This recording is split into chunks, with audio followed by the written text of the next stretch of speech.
Ang sekretaryang babae pagkatapos ng trabaho, ay pinili pa rin pagsilbihan ng boss. Tinitingnan ng boss na nagpapanggap na ayaw. Ang maalalahanin niyang sarili ay piniling ipakita ang kanyang nakakaakit na katawan.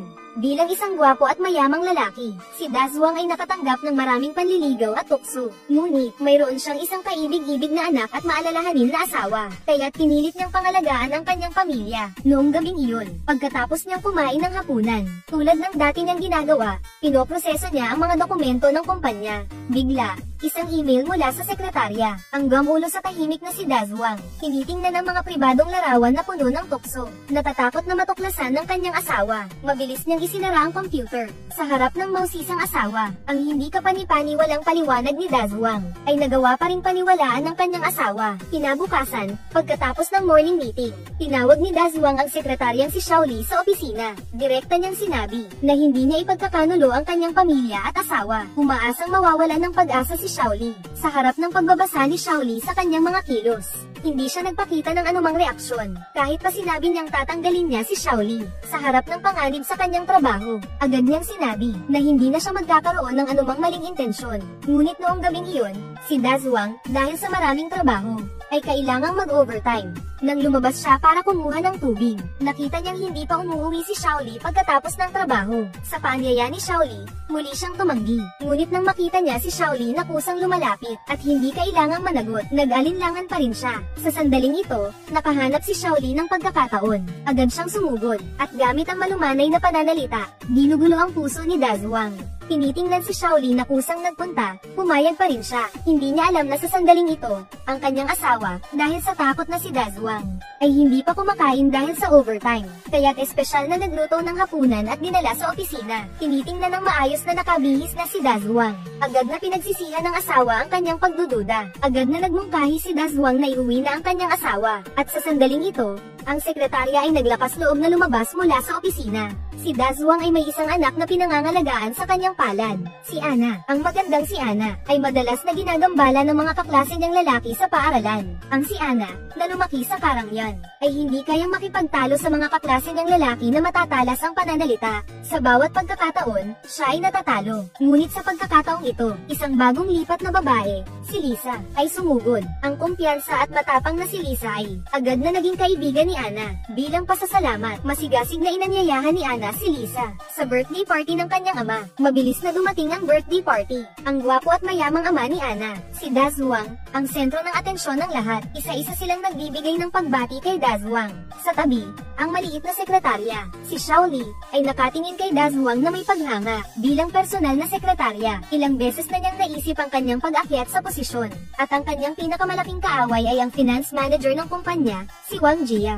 Si Wang Jia, na masipag at dedikado, ay napansin ang intensyon ni Shaoli. Ngunit si Shaoli, na nakatanggap ng babala mula kay Wang Jia, ay hindi ito pinansin. Sa harap ng lahat, kumuha siya ng baso ng alak at binati si Dazwang. At hinayla pa si Dazwang papasok para magbigay ng regalo. Ngunit si Dazwang, na nakakaalam ng kanyang intensyon, ay tumanggi. Sa pananaw ni Dazwang, ang pisikal na pangangaliwa ay hindi makakapalit ng kanyang panloob na kapayapaan.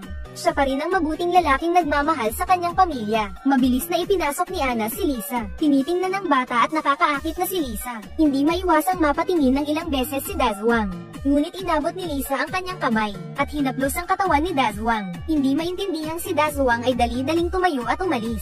Ngunit siya, na pinapatakbo ng pagnanasa, ay hindi napigil ang lumingon at tumingin. May mga fans kamakailan na nag-message na gustong bumili ng kotse, pero natatakot na maloko. Ano ang gagawin? Ay click ang ibabang kaliwa. Kung gusto mong bumili ng murang second-hand na kotse, pumunta sa Dongchedi. Mayroong Wenji N7 dito. Ngayon ay 20 na lang. Marami pang Wenji na may mga bawas presyo na sasakyan. Mga pamilya na gustong bumili ng magandang kotse gamit ang maliit na pera. Bilisin nyo at buksan ang Dongchedi para tingnan. Maaari mo na itong gawin sa pag-click sa ibabang kaliwa ngayon.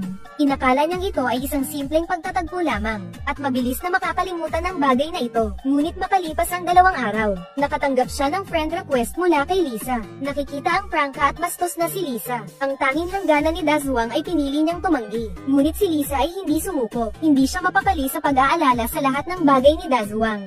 Dahil sa mukha ng kanyang anak, Si Dazuang ay napilitang sumagot. Nakikita si Dazuang na itinuturing siyang isang bata. Direktang nagpadala si Lisa ng mga malalaswang larawan. Nalaman ni Lisa ang gusto ni Dazuang, at mabilis siyang tumawag para sa video call kay Dazuang. Ipinapakita niya kay Dazuang ang kanyang katawan, at mas lalo pang nagustuhan ni Dazuang ang mapangahas na ito, at bukas na babae. Sa ganitong paraan, ang isa ay nasa opisina, at ang isa ay nasa banyo ng paaralan. Nagsimula sila ng paulit-ulit na video calls.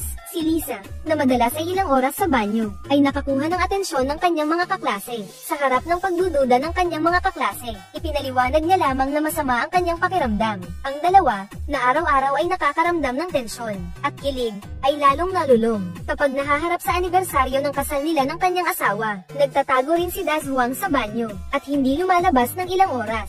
Sa araw na ito, nagmungkahi si Lisa na makipagkita kay Dazuang. Agad itong tinanggihan ni Dazuang. Ngunit si Lisa ay dumating sa bahay ni Dazuang nang walang imik. Nang malaman ang balita, agad na umuwi si Dazuang. Nakikita si Lisa na bumabati sa kanya. Ang kanyang mabilis na ekspresyon ay kitang-kita. Si Lisa, na hindi sumuko. Kinabukasan, ginamit niya ang mga nakuhang video para bantaan si Dazuang.